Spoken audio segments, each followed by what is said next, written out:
Hello, everyone, and welcome to the Ahdurin region. I'm your host, Ahdurin himself, back with another episode of the Ace Attorney series brought to you by me.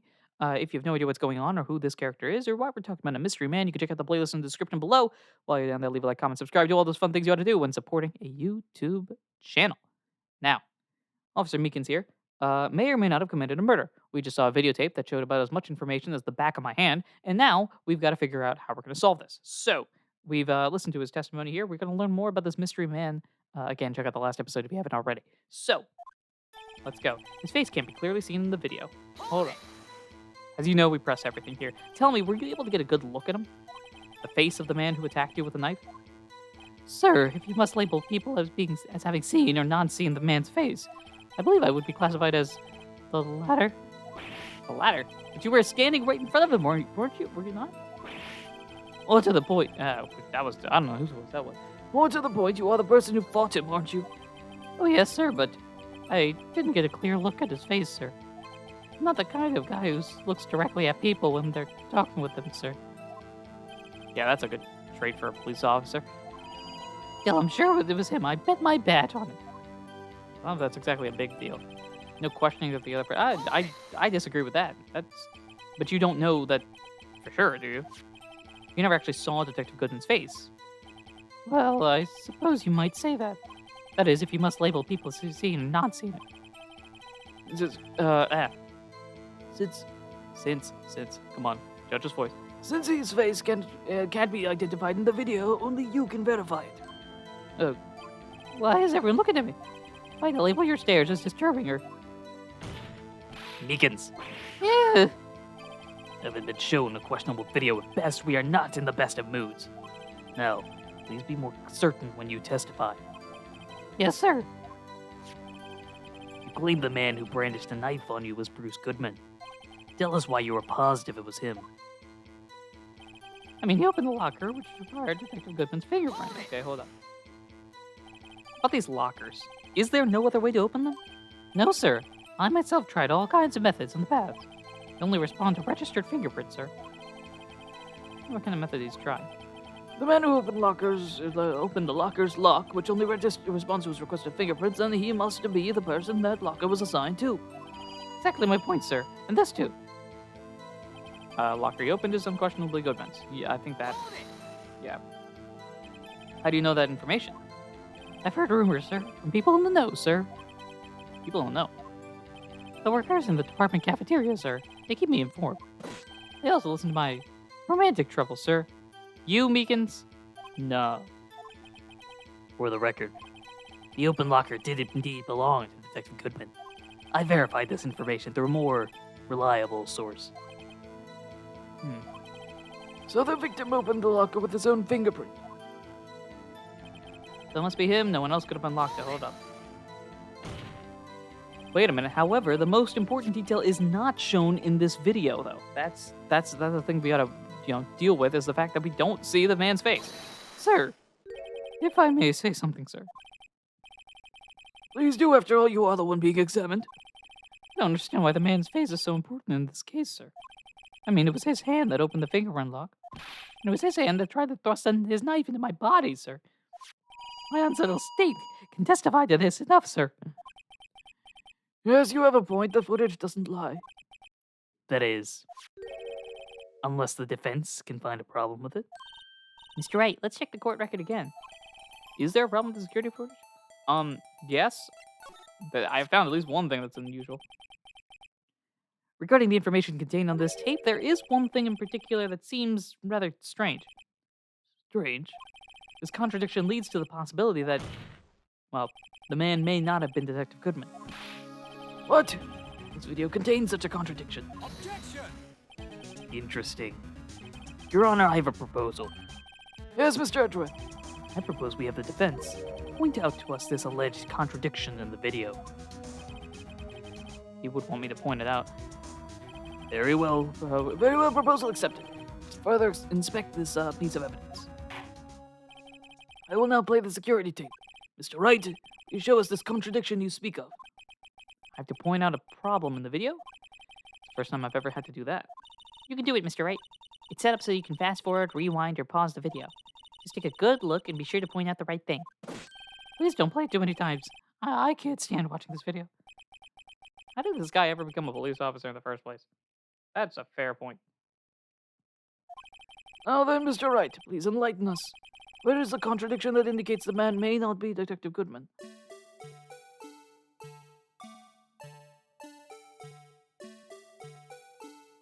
Alright, we gotta figure out the right moment in time.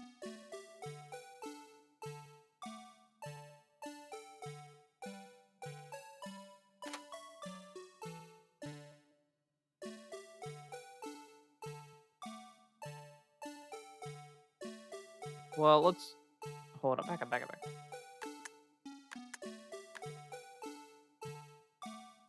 Okay, back up.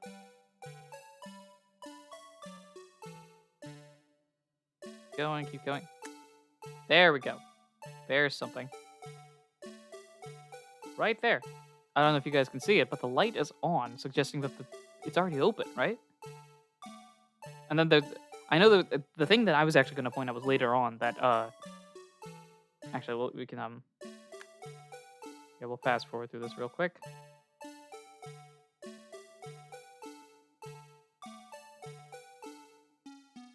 He's going to open it, something falls out there. Oh,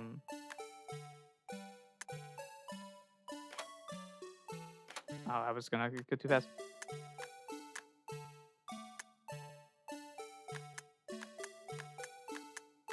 I can't tell what that is. That kind of looks like the glove that we were looking at previously. But I do want to point out beforehand the,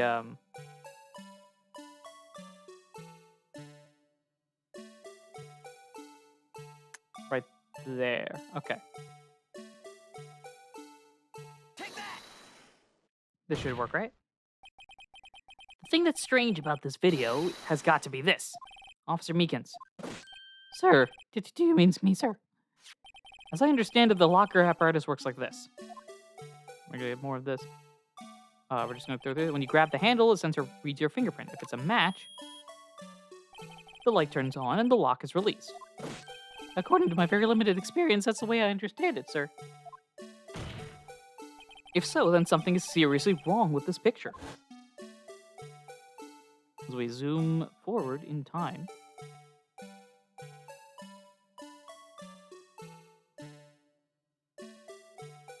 Oh, we're just gonna go through the entire thing. Alright, that's fine. Yeah, that's cool, we can wait.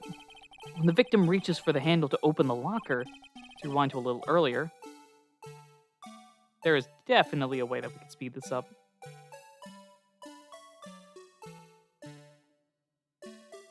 Here, notice the light?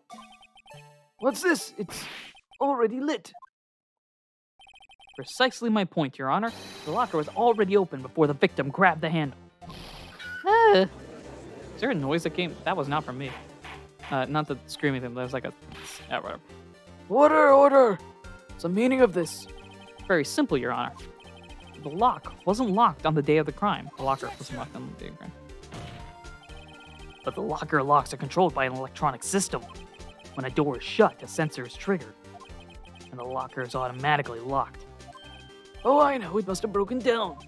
Of course, I'm not an expert in this. It's not likely, Your Honor. The sensor would detect and report any malfunction. Oh, well. Just goes to show novices should keep their mouths shut. So then, Mr. Wright, you have an explanation? Me, Your Honor? Yes, why wasn't the locker locked? He, Your Honor? Yeah, well, you see, this isn't exactly my field. What do you think, Miss Scientific Investigator? Huh? Oh, maybe something like jam the system sensor? Something jam the sensor? This is where we get the thing falling out. There's something else that seems out of place in this video. Yeah, that's so too. There's gotta be another clue somewhere in this footage. Okay, let's zoom through here real quick. Very well, let's go inspect the video once more. The locker wasn't locked. That's right. Point it out. Alright, we're just gonna oh, now it speeds up. Right, oh, back up.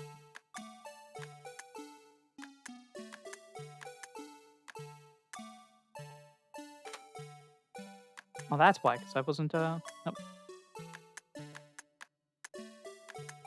I'm gonna get the full, make sure the full thing's there. I tap. That. Take that! Please watch closely. This is the continuation of the part I showed you earlier. All right, so we're gonna zoom through this. Continue the conversation. La di da di da. What's this? Something white fell out of the locker. But sir, it's been my experience that things fall out when doors are opened. I often fall out and roll great distances when I open my car doors, sir. Okay, yeah, we can't be sure that it was completely inside the locker to begin with. That's the big thing. What do you mean? The sensor triggers the lock when the door is shut. What if something was inserted, say, between the sensor and the door? Inserted. All right, we're going to zoom through here. Come on. Big money. Big money.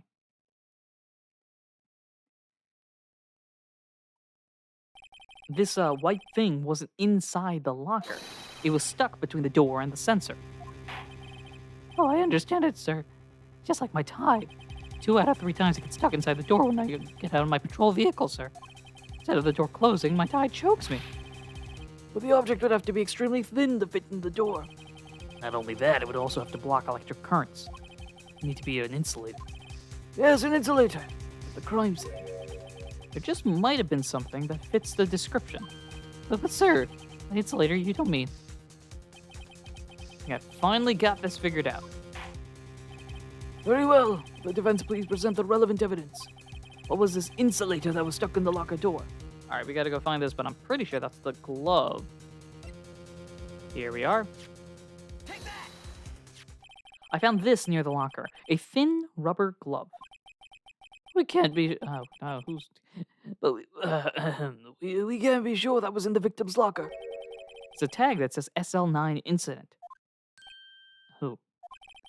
The video seems to depict the victim opening the locker, but that isn't the case. The lit lamp attests to this. On the day of the crime, even I could have opened that locker. Is this not so, Officer Meekins? Sir, it would appear so, sir. Well, it seems like he's like the metallic thing, whatever that is making that noise. Order. So are we to believe then that the victim, whom this witness stabbed in the evidence room, was not Detective Goodman? Objection! Do not be misled, Your Honor. What do you mean, Mr. Edgewood? The defense has merely demonstrated that possibility and nothing more. The victim in the video was indeed Bruce Goodman. The prosecution will offer one more testimony to prove this. What? Officer Meekins, please testify about this. Sir, me, sir. Not sure what you're referring to, sir. Oh, you mean that, sir? Of course, sir. That's a joke. I'm confused as well. What? Very well, begin your testimonies. Yeah, you get the gist.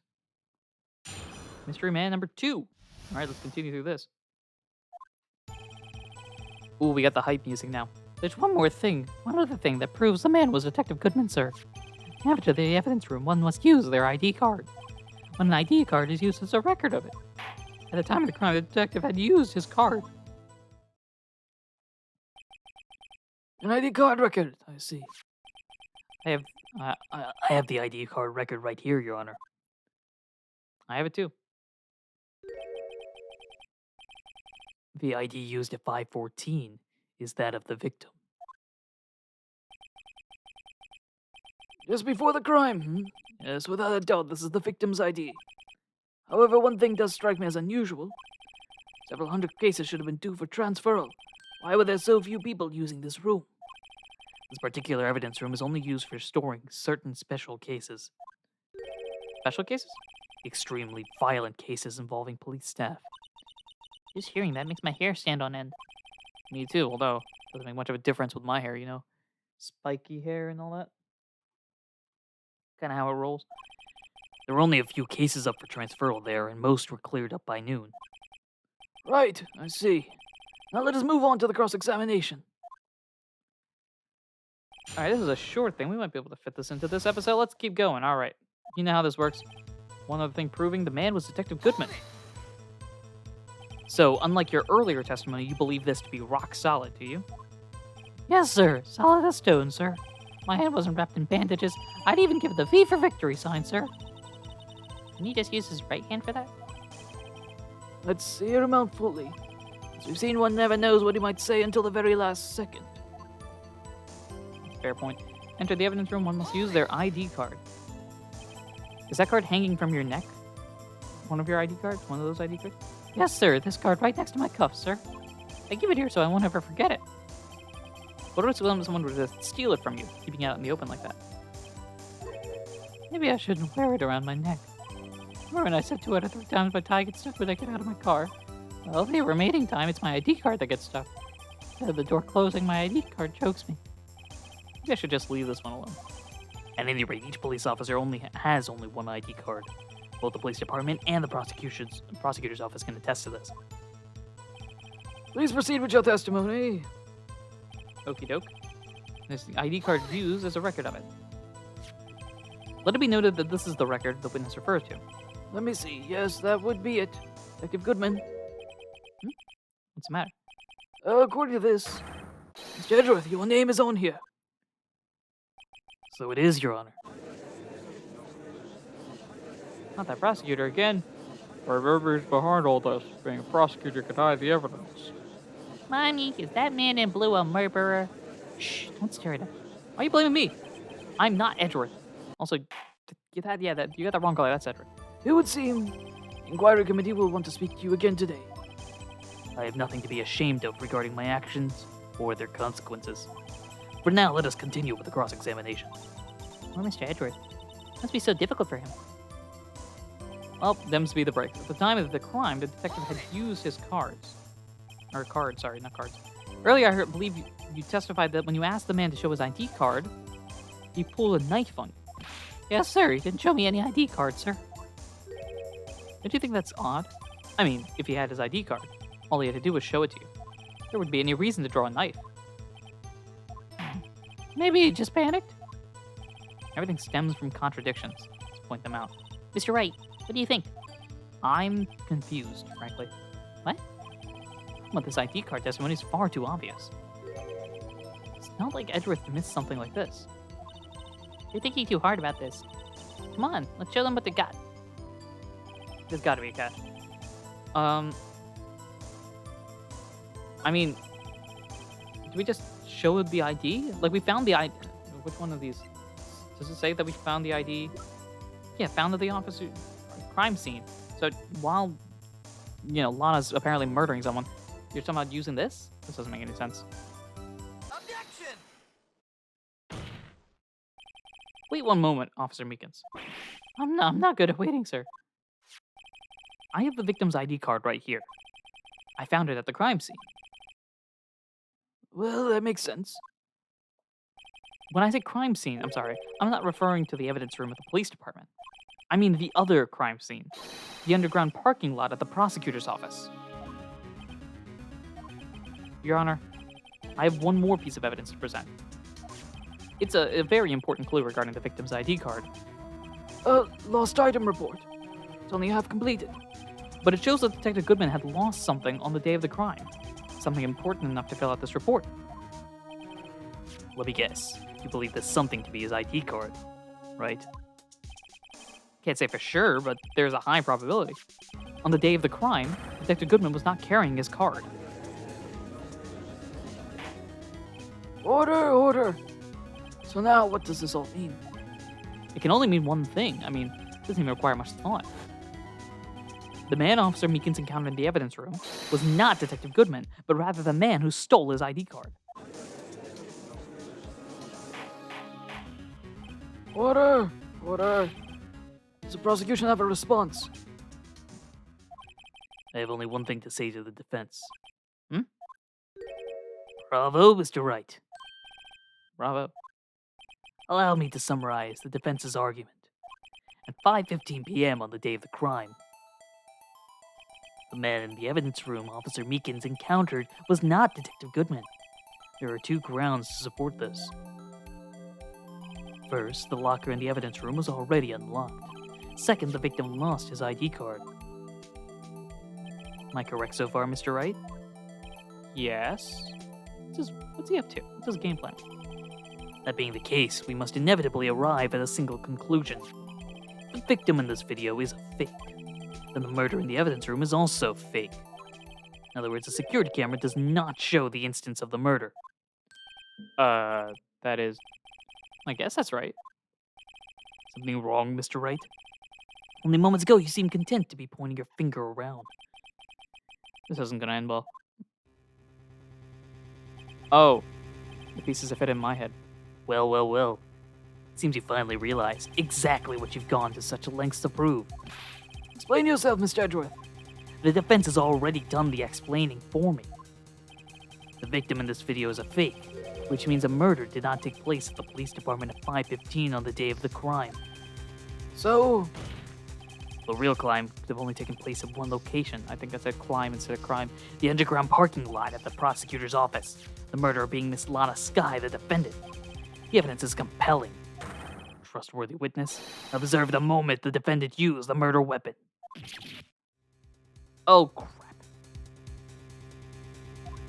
We just proved our own case, apparently.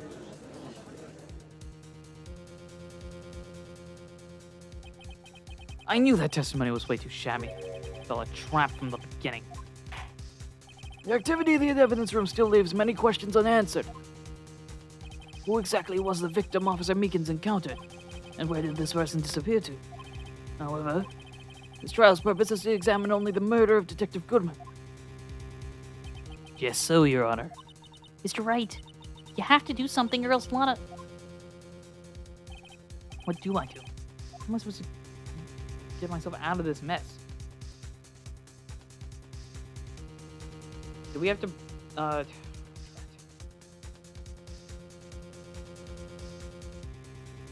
we have to object, I guess. Objection! Hold up, there's something. One moment, maybe Phoenix's words will help me here. One moment, Your Honor. What now, Mr. Wright?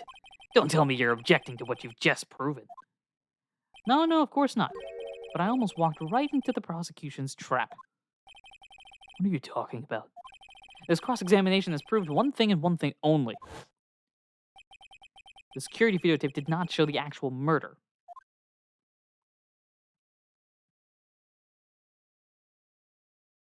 As you can see here. And we continue, and we're going.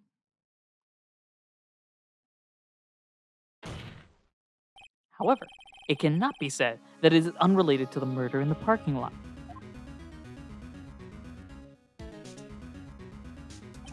Specifically, large amounts of blood traces were found in the evidence room. The defense demands further examination to the truth of the matter. Mr. Edgeworth, Yes, Your Honor.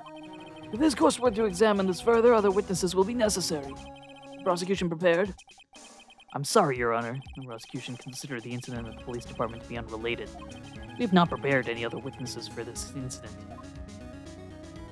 Well, now what? This just might be my chance.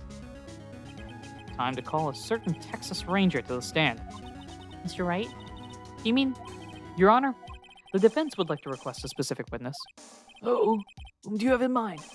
Someone we have reason to believe knows the truth. The truth behind the activities that took place in the evidence room. The prosecution requests to hear this person's name before deciding whether or not to comply. Very well then, Mr. Wright. This person whom you would have testify. Is his or her name? Well, we're calling a specific Texas Ranger. I think we go Jake Marshall. Officer Jake Marshall. Why him? Can't let Edgeworth know everything just yet. He's in charge of the evidence room. I feel we should hear what he has to say. The prosecution agrees to the defense's request. Since he was responsible for guarding the room, we should hear his testimony. Fortunately, he works in the police department. We shouldn't need longer than 20 minutes to prepare. Very well. The court will take a 30-minute recess while this witness is subpoenaed. The prosecution, please prepare the witness during this time. We will, Your Honor. Court is now in recess. Well, that's something. February 24th, 11:32 a.m., District Court, Defendant Lobby Number 2. There's no stopping you, is there, Mr. Wright? Huh? What do you mean by that? Calling for Jake Marshall. It seems you've figured everything out. Didn't figure anything out. Lana, you're the one who knows everything. Emma, you always know everything. Why don't you just tell us? Mr. Wright is trying his hardest to protect you.